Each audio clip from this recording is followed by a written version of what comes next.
El duelo es un proceso natural.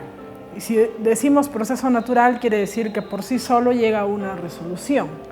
Es un proceso natural que aparece cuando hemos perdido algo. Eso quiere decir que también hay duelos que no tienen que ver con la muerte. Cuando perdemos, por ejemplo, un trabajo, cuando nos divorciamos, cuando nos enteramos que nuestro hijo tiene un diagnóstico para el que no estamos preparados, cuando nos cambiamos de casa, nos cambiamos de país, también podemos hacer un proceso de duelo, ¿no? Entonces es un proceso natural y como proceso que es, tiene pues algunos momentos que es importante considerar.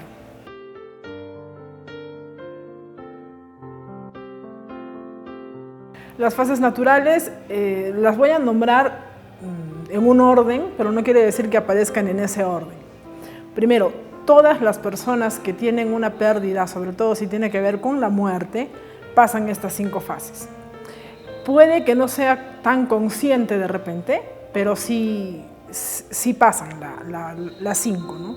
Es la negación, la ira, la negociación, la parte de tristeza profunda y la aceptación.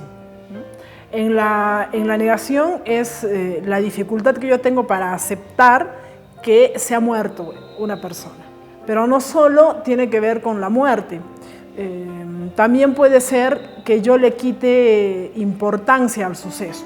Por ejemplo, yo termino una relación de pareja y digo, no, pero ya estaba mal la relación, no pasa nada, ¿no? Entonces, si le quito la importancia al suceso, si ha sido una relación larga, efectivamente no es como que no ha pasado nada, ¿no? Si le quito la importancia al suceso, también es una negación. En ese momento hay como una especie de embotamiento cognitivo. No podemos pensar, no podemos racionalizar, no podemos tomar decisiones. Es como que se pone de una forma lenta nuestro raciocinio, ¿no? La etapa de la ira es intentar buscar un culpable para lo que ha pasado. Si no encuentro un culpable, puedo renegar contra el destino, contra Dios. Y esta ira, en algunos momentos, se vuelca contra uno mismo, ¿no? Y aparece la culpa. Entonces, ahí hay que tener un poco de cuidado porque a veces uno dice, se siente culpable, pero en realidad puede ser que está quedando en la etapa de la ira, en la etapa del duelo. La negociación es un momento en el que quisiéramos hacer algo para que el diagnóstico que nos han dado o la noticia que nos han dado no sea real. Cuando muere alguien, esta etapa no se manifiesta tan conscientemente. Lo que sí aparece son sueños con el difunto, ¿no? Nos soñamos constantemente, esa es una forma de negociar, de que todavía esté aquí, de que no se haya ido, de que no sé, pues de que tengo la esperanza de volverte a ver.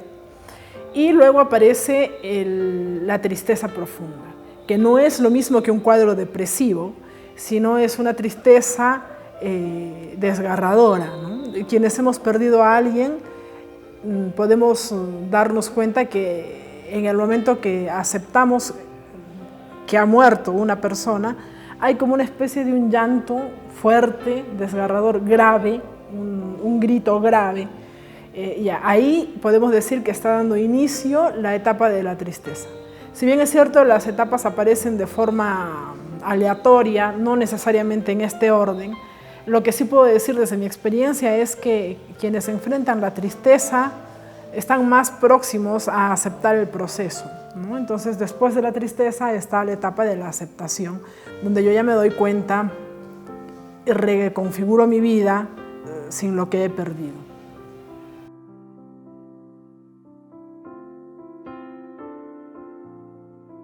Yo considero que esta fase, es un estancamiento en la ira, ¿no? Estoy molesto conmigo, porque si yo no hubiera salido, no hubiera ido a trabajar, no me hubiera ido a la fiesta, sobre todo al inicio del COVID, el abuelo seguiría vivo, mi papá seguiría vivo, ¿no? En esta situación sí yo recomiendo buscar ayuda terapéutica. Y puede sonar un poco duro, ¿no? Pero de repente no hubiera sido tú, igual alguien más hubiera llevado el virus, igual esta persona es vulnerable, igual si alguien se hubiera contagiado en casa, el deceso hubiera sido inevitable, ¿no? Suena un poco duro quizás, pero es como el gancho de trabajarlo, ¿no? Y lo otro que hay que ver es la familia, ¿no? Ya, yo contagié el virus, se murió el papá, yo me siento mal, pero viene mi hermano y me hace sentir peor, viene mi otro hermano y me hace sentir fatal.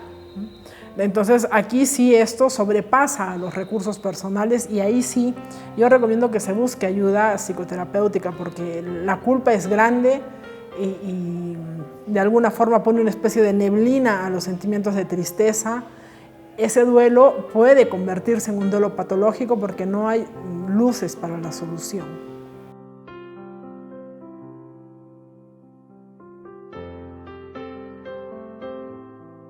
Definitivamente no despedirse de alguien que muere, creo yo que es uno de los dolores más grandes que se pueden sentir. Si es que pasa esto, yo recomiendo, aunque pueda parecer contradictorio y pueda parecer una especie de tortura, recomiendo observar fotografías, hablar con las fotografías, estar en la habitación del difunto, llorar allí, dar escapatoria a estos sentimientos que han sido reprimidos, porque cuando antes de la pandemia moría alguien, teníamos un apoyo social, estaba el velorio, donde se congregaban todas las personas que querían al fallecido y había un soporte social, que no solo es soporte, sino que también nos acerca a la etapa de la aceptación, porque el ver a tanta gente que repite que el papá, el hermano murió, ayuda a pasar las fases del duelo, ¿no? Y el entierro es una forma de dejar en la muerte a quien ya no está, ¿no? Y es una forma de quedarme yo en la vida. Esto no ha sido posible, sobre todo el año pasado, donde han salido personas al hospital y los han regresado en cajitas cremados, ¿no? Y ha dificultado mucho el proceso del duelo. Entonces yo recomiendo que se converse con el fallecido, y en proceso de psicoterapia, por ejemplo, se guía a los pacientes que se imaginen que, claro, después de varios momentos, pero hay un espacio en psicoterapia donde yo les hago imaginar que están en un velorio, les digo quiénes están, ¿no? De tal forma que el sistema nervioso procese esa información que no estuvo. Si es que no pueden ir al terapeuta, entonces pueden hacer un acto simbólico en casa también. De repente el adulto que está más centrado, que ha drenado sus emociones en el debido tiempo, pueden hacer una especie de, ahora que ya se puede, ¿no? Dependiendo de las creencias, una misa con las cenizas presente y este tipo de cosas para ayudar a cerrar la pérdida.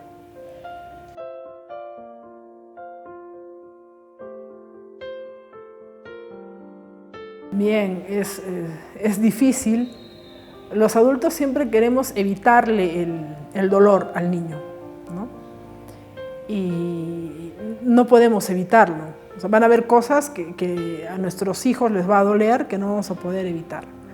Y una de esas es la muerte de alguien querido. Entonces, lo primero que hay que tener en cuenta es quién le dice, quién le da la noticia. Y la noticia se la debe dar el adulto en quien el niño confíe más. O sea, si falleció el papá, lo ideal es que sea la mamá, ¿no? Si la mamá no puede porque está en una crisis ansiosa, no estoy diciendo si la mamá no puede porque se pone a llorar, porque si la mamá se pone a llorar, le está validando las emociones al niño. Entonces no hay problema ahí.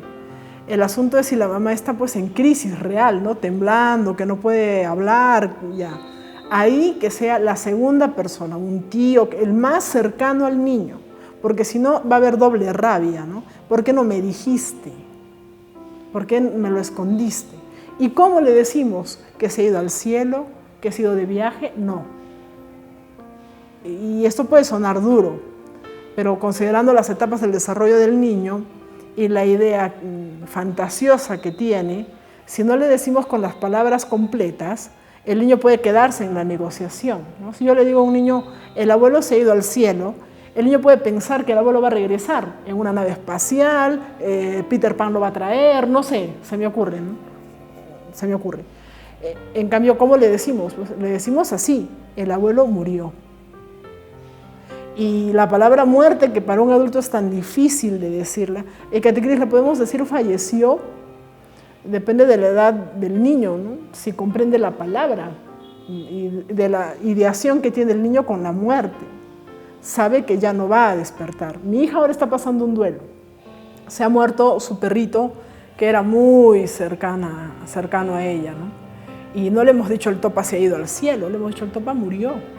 Ha llorado, ha gritado, ha tenido todas sus etapas de duelo y es muy afecta a los animales, ¿no? Todavía está ahí, todavía está en el proceso de tristeza, ¿no? Si fuera una persona significativa, creo que incluso podría perjudicarle su rendimiento académico y otras cosas, ¿no? Ahora, lo importante es que, ¿qué hacemos, no? Le decimos al niño, lo llevamos al velorio, ahora ya hay velorios, ¿no? Lo llevamos al entierro, ¿cómo hacemos? Bueno, le preguntamos al niño, ¿quieres ir a ver al papá al velorio? ¿Sabes qué es un velorio? En un velorio, el cuerpo del papá, que ya no tiene vida, está echado en una caja y vas a ver muchas personas tristes que están llorando por el papá. Porque si no le digo esto al niño, se puede impactar en el momento de llegar. Entonces, si yo le hago una descripción y él te dice, mejor no, entonces le dices, mira, ¿por qué no le escribes una carta y yo la llevo? ¿Por qué no le haces un dibujo y yo lo llevo? ¿No? Me duele, a mí también me duele. Si el adulto le dice, a mí también me duele a un niño, le está diciendo, mira, esto es tan grande que ni siquiera los adultos podemos manejarlo. Y él se va a sentir sostenido. Y otra cosa que es importante es que el niño sepa, por ejemplo, si el papá murió de COVID, que la mamá se ha hecho una prueba y que no tiene el virus. Él necesita saberlo, porque se va a sentir abandonado y va a creer en su capacidad de asociación que también la madre lo puede abandonar. Por eso es que la etapa de la ira en los niños es tan intensa, porque no pueden entender y tienen miedo, y el miedo es una máscara de la ira, miedo a que a la mamá también se vaya y los abandone, ¿no? Entonces, sé que es un momento complicado, difícil para los chicos, y para los adultos muy incómodo, pero se tiene que hacer.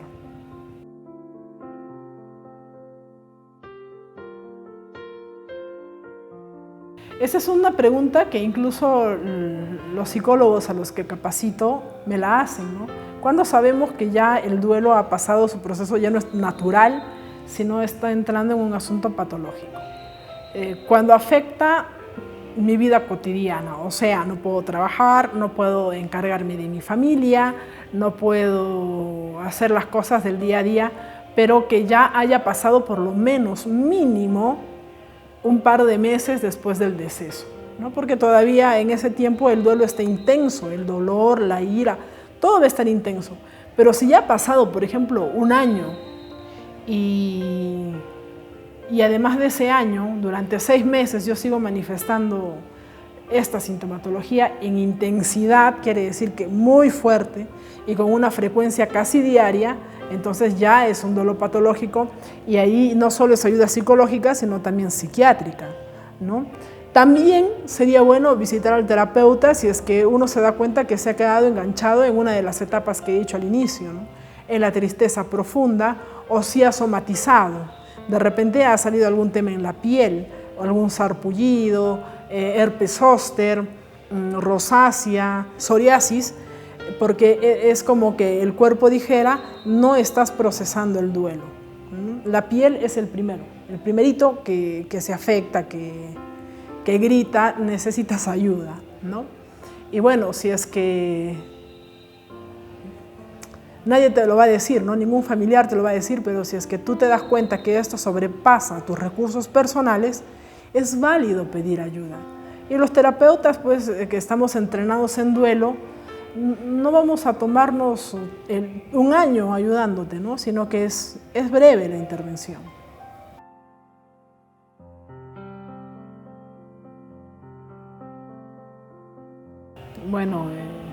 Bueno, si no tienes confianza para pedir ayuda, confianza en tus familiares, si no puedes pedírsela al más cercano, entonces busca un psicólogo. porque si no puedes pedir ayuda a alguien que está cerca de ti, en quien confías, la cosa va a estar grave, ¿no?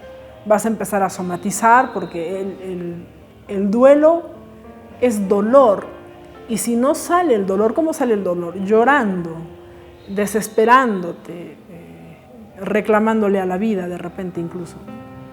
Pero si no lo sacas, entonces ahí vas a sufrir, y eso ya es opcional, ¿no? El dolor no se puede evitar. El sufrimiento, eso es decisión. Entonces, si te das cuenta que no lo puedes hacer y no puedes confiar en alguien de tu familia porque de repente los vínculos están complicados, qué sé yo, puedes ir a buscar ayuda a un centro de salud, puedes ir a buscar ayuda a un terapeuta particular, como fuera, y no necesariamente se tiene que enterar todo el mundo, ¿no? Si es que ese es el problema. Al final, tú necesitas estar bien para tu familia, para ti mismo, y para concretar las cosas que se quedaron de repente pendientes antes del fallecimiento.